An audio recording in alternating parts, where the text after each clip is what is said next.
Greetings, SEOs. Today, I want to talk to you about 4 ways you can thrive in the AI search era.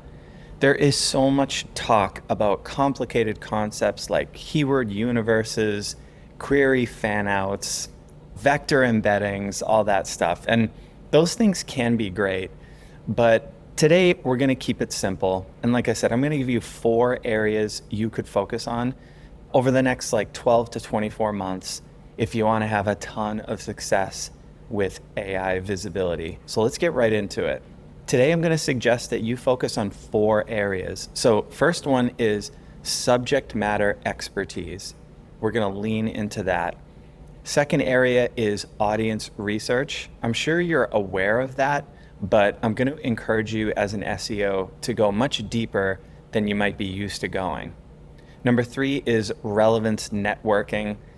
I'm just trying to be cool and invent a new term, but it's basically networking outreach to get third parties to talk about your site, link to it, etc. And then the 4th area is going to be YouTube. I'm starting off with subject matter expertise content because, to be quite honest, I've just been killing it with this. Once I heard about AI writing becoming more prevalent, I just sort of naturally rejected it. It also just seemed insulting to, the human beings that were going to engage with it. But I just obviously had a feeling search engines wouldn't like it either. So I started leaning into expert-led content. I would schedule something like a 15 to 30 minute, once a month expert interview.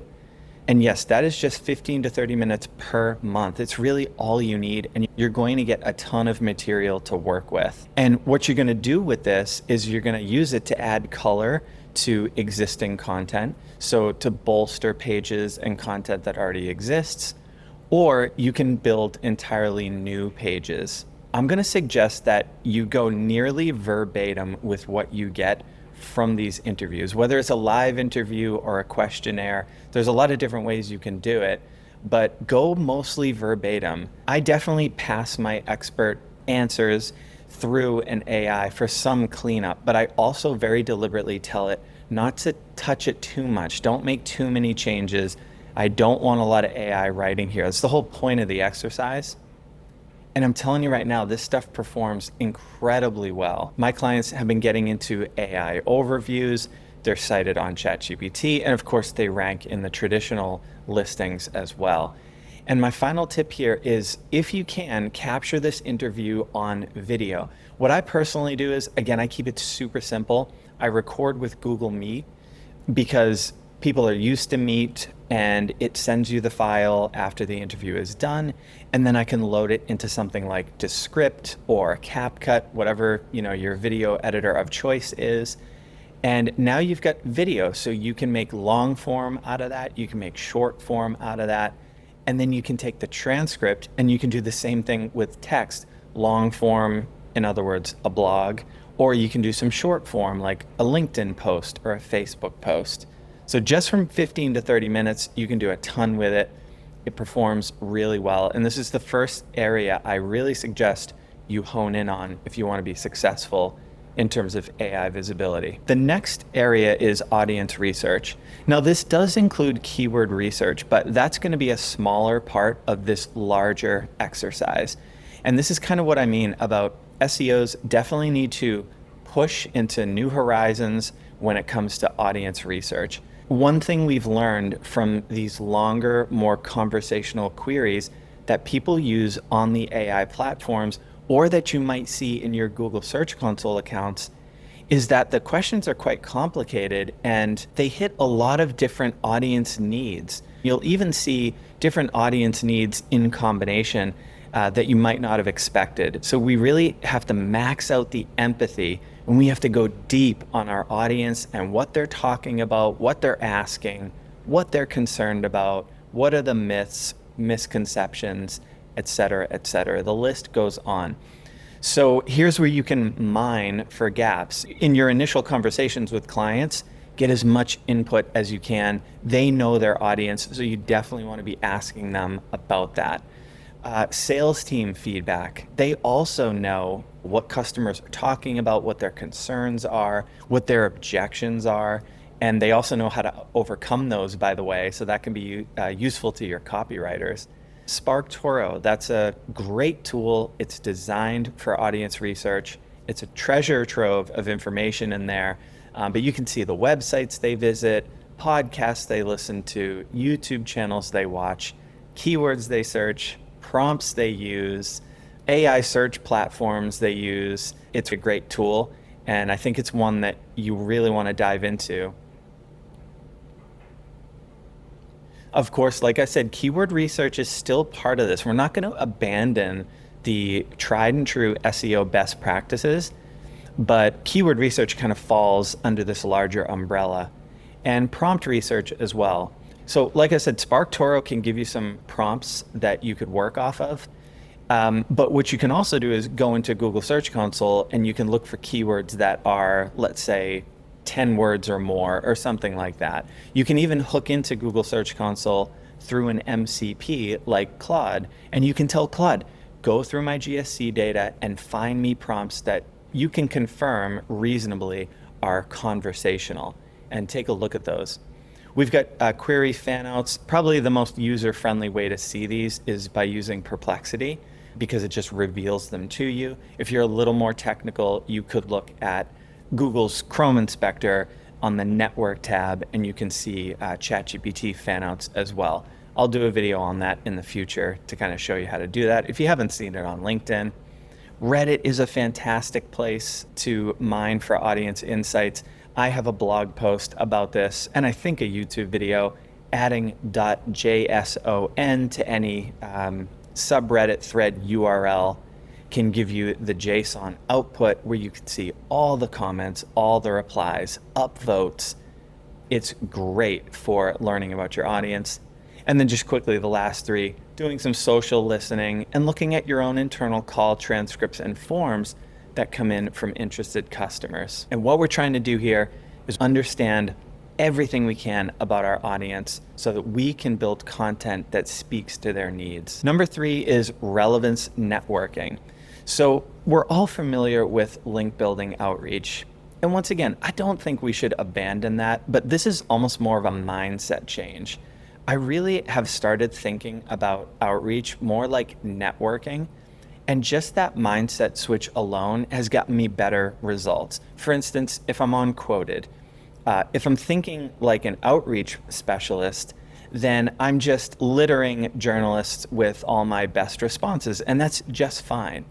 But the networking mindset kind of turned things a little more personable. So in my outreach, I'm just more friendly, I'm more casual. I invite follow-ups way more often because I'm trying to connect with the person. And more often than not, the journalist will respond to me. We might even hop on a call. And oftentimes a relationship will build there.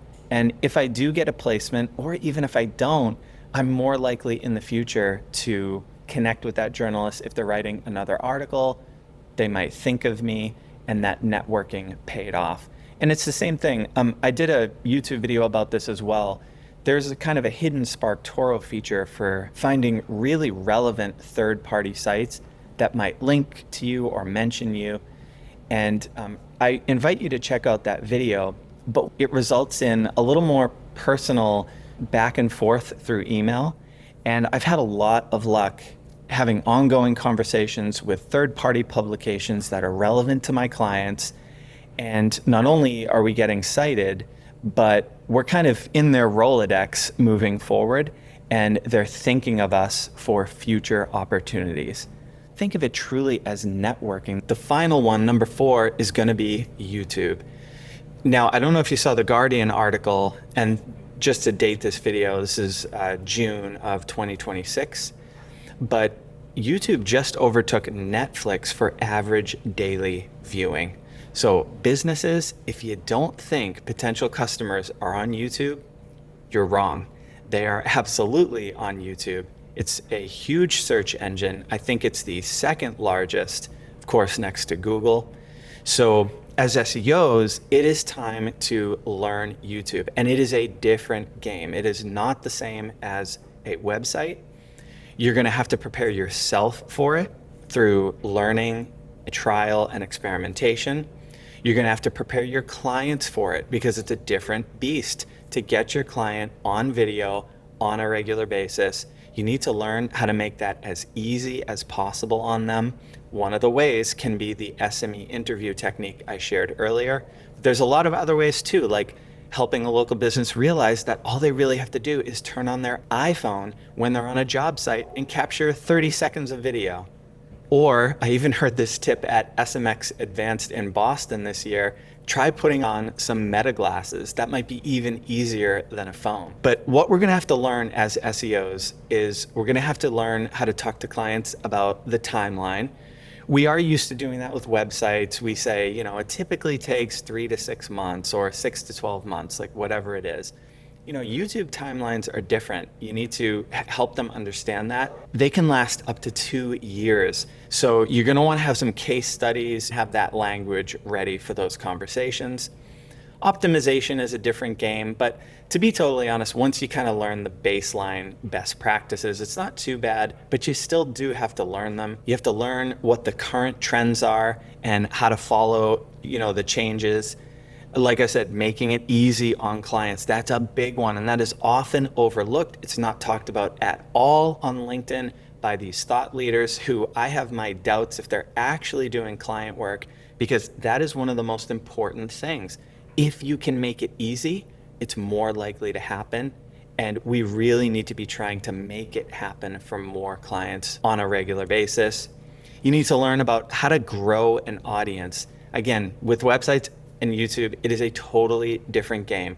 You have to engage with your audience. You have to do a lot more audience listening, way more than you would a website. And finally, you have to learn about lead tracking and attribution. So all this effort that's going into the platform, you can kind of account for it and show the value of your work.